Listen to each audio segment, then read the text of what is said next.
Chers amis, Shana Tova, Ktiva Vachatima Tova, soyez tous inscrits et scellés dans le livre de la vie. Je voudrais partager avec vous un temps de réflexion sur Yom Kippour. Les temps de Tishri sont des moments privilégiés où l'homme se retrouve plus proche de son Créateur.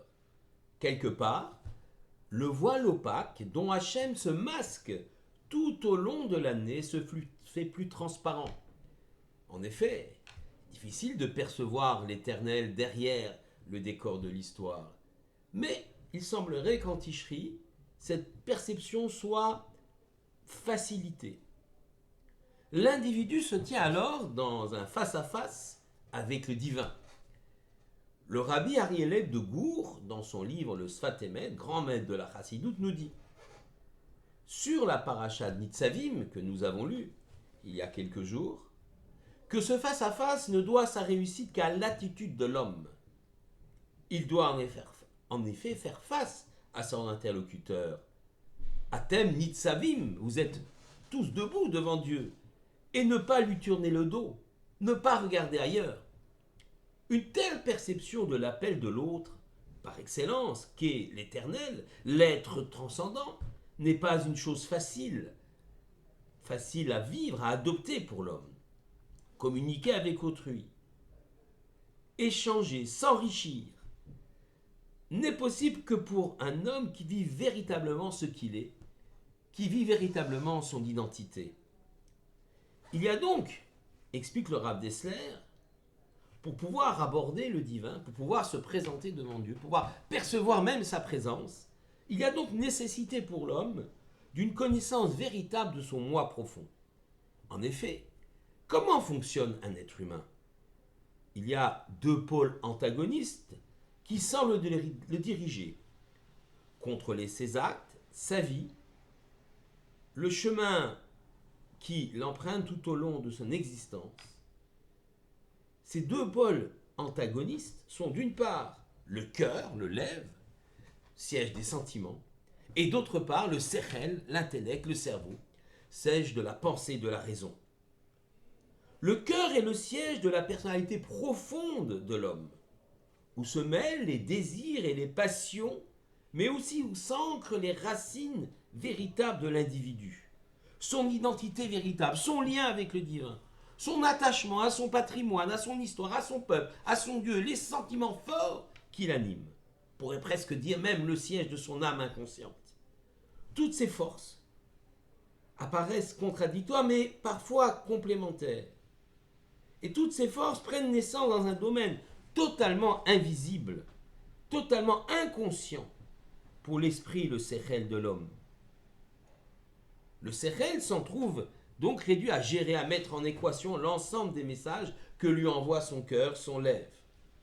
Finalement, le cœur dit « je veux », et l'intellect, la réflexion, la raison de l'homme entérine ce souhait, tâchant de lui trouver quelques justifications idéologiques ou philosophiques. Un certain nombre d'actes, contraires aux valeurs éthiques enseignées par la Torah, et donc aux racines qui nourrissent et donnent un contenu à notre existence en tant que juifs, eh bien certains actes vont se trouver totalement légitimés. Car le cœur va les vouloir, le désir, la passion va les vouloir, et la raison va justifier philosophiquement les désirs du cœur. On va se laisser aller à telle ou telle faiblesse, mais on va la justifier idéologiquement.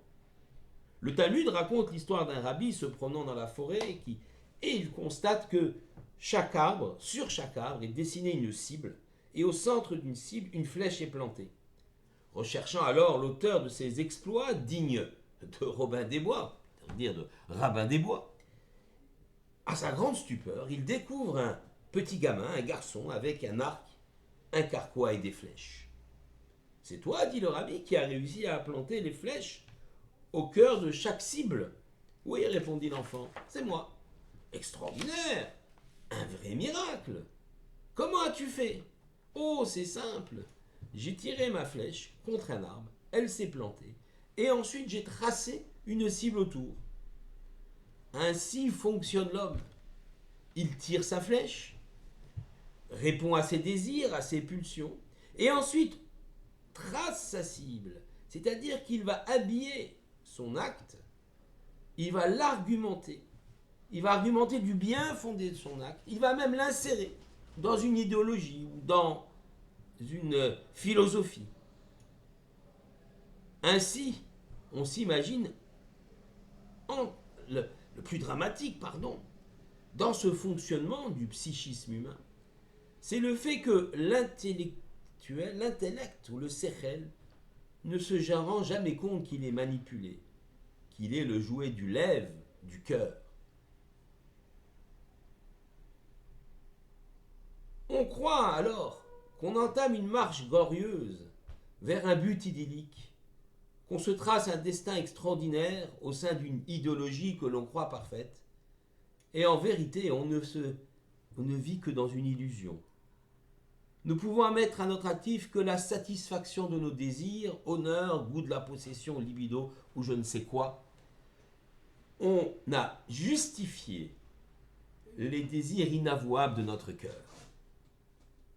La Torah, elle, ne méprise pas le cœur. Au contraire, on l'a dit, c'est le siège des désirs et des passions, mais c'est aussi le siège de notre moi profond, de notre identité, de nos sentiments les plus nobles.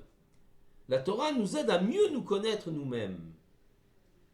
L'étude est tellement importante car, pour un juif, elle lui parle de lui-même. Comment fonctionne-t-il? Comment réfléchit-il? Comment agit-il? Le vrai sens de la tchouva au retour est l'introspection. La prise de conscience du fait que nous sommes faits de cette dualité, lève sechel, cœur, raison, et qu'une liberté intellectuelle ne peut être qu'une illusion.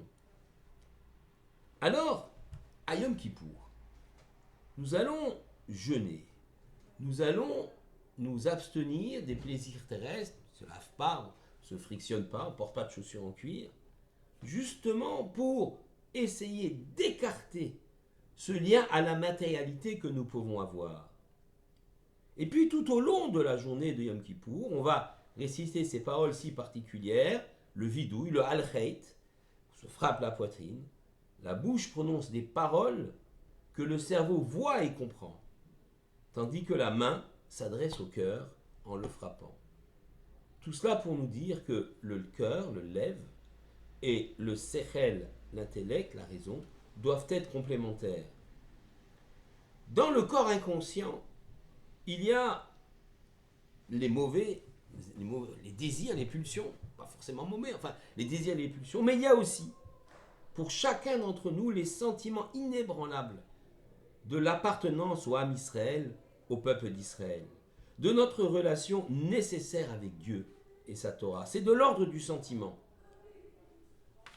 Toutefois, ces sentiments sont parfois stoppés, refoulés par l'intelligence, le sechel, trop occupé à exaucer d'autres messages concurrents, venant aussi du lève, du cœur, l'honneur, la libido, l'argent, etc. Il est trop occupé à satisfaire ses désirs alors qu'il n'est pas assez à l'écoute des messages authentiques du cœur, ceux qui lui disent d'être authentique, d'être lui-même. Il faut donc se connaître soi-même et harmoniser lève et sechel. La conscience de l'esprit, du sechel, de l'esprit, du cerveau, et l'inconscient du cœur. Ceci afin de trier et de réaliser et de choisir seulement ce qui a pour vocation de nous grandir et non pas ce qui a pour vocation de nous détruire. Le message de Kippour et de ces tephilotes, fixés par nos maîtres, est clair. Cessons d'être les acteurs d'une pièce que nous n'avons pas écrite. Ne vivons plus dans l'imaginaire et l'illusion. Sachons, nous retrouver, ne plus être en décalage avec notre âme enfuie dans les profondeurs de notre cœur, qui crie et désire ardemment le retour vers le Créateur. S'enracinant dans les générations qui nous ont précédés, nous ne nous contentons plus de naître juifs, naître, N-A-I-T-R-E, juif, mais d'être juifs. Khatima Tova, que vous soyez tous scellés dans le livre de la vie.